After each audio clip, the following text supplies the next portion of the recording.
according to the Idaho Department of Water Resources, there are more than 1,000 documented dams across the state. They range from massive electricity generating hydroelectric structures to small agricultural reservoirs. But out of all the ones still standing and being structurally sound, what happened over in southeastern Idaho? Following the Teton Dam collapse, the big question everyone had was how? How could this have happened? How could a $100 million dam, which would cost about $600 million today, fail so quickly? Experts say the bottom line was a bad design and a bad site. Our Justin Core also found out that despite that $100 million price tag, not enough money was spent to make sure the dam was safe.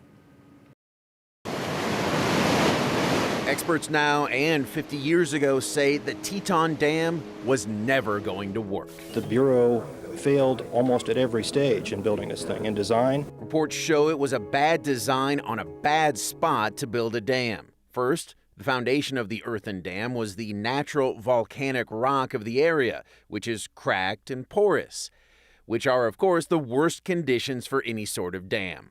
So builders filled the cracks in the foundation with a lot of grout, but still not nearly enough. They also used core trenches. That's where they took out the top layer of the foundation and replaced it with silt, which is essentially dust from nearby. They thought it would be watertight. It was not. Neither was the foundation. Primary reason for the failure was the design of the structure, that the Bureau knew about the site, knew about the problems of the site, but that the dam was not designed appropriately to take into account those problems. After a snowy winter, there was a lot of spring runoff and the reservoir was filling quickly. But construction was running behind and the main channel for safe releases of all that irrigation water was not built yet. So they were only using the auxiliary outlet. It seemed like it was working. It was not. As the reservoir filled, the water flowed into the upper layers of the dam that were naturally cracked and not sealed properly. The water then flowed right into the core, made of silt, which was too light and did not hold together like gravel or clay. So the water started to quickly wash away the very center of the dam. The dam failed by internal erosion, we call it piping, of the core of the dam. As the water rushed in, making tunnels of water or piping, the silt was just not heavy enough to fill in and close those tunnels. So the water flowed through the core in bigger and bigger piping.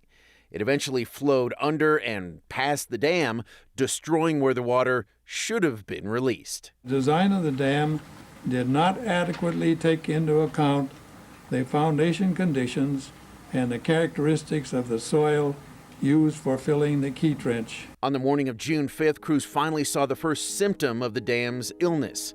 It had secretly been eaten away, and water started flowing from the base of the dam, quickly turned into a gush of water and then a geyser. Bulldozers tried to fill the hole, but they got swallowed up, and the drivers had to be rescued.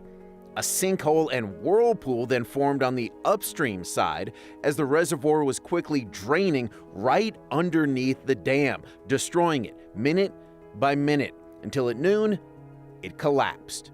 The wall of water wiped towns off the map, killing 11 people and thousands of animals. the failure of that dam preceded physical failure, and that was failure in the bureaucratic process, that is the agency, failure in Congress to get proper information to do a proper job of judging whether the project was justified or safe, and failure finally in the judicial process because the judicial process failed to take note of the fact that the Bureau hadn't provided information about safety hazards. That report followed an investigation showing that the Bureau of Reclamation did not do enough and did not spend enough to overcome the challenges of the site, the porous foundation, and the easily eroded silt in the dam's core.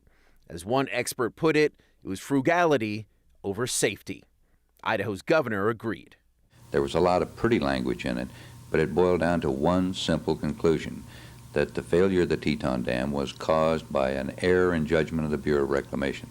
The fault lies at their door.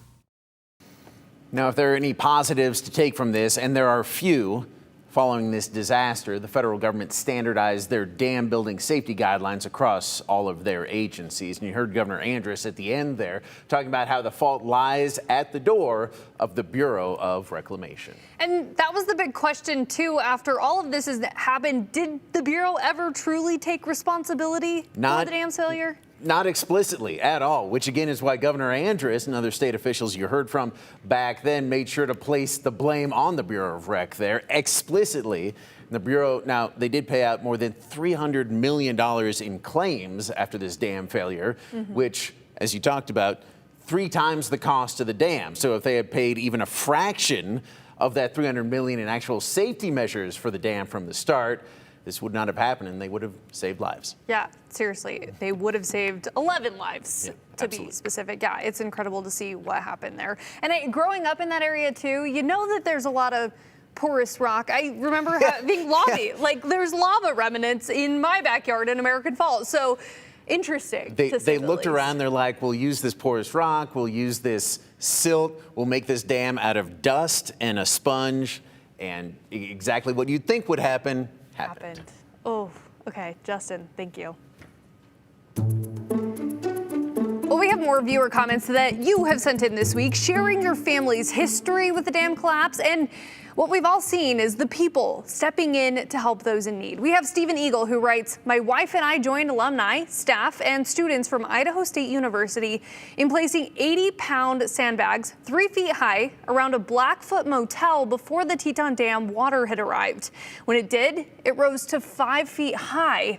We returned the next weekend to drag logged 200-pound sandbags, that's so heavy, into loaders on tractors, and the motel's cleanup began." I actually heard some of those stories from documented interviews that they had done at the library. Incredible work, though, that you had done there.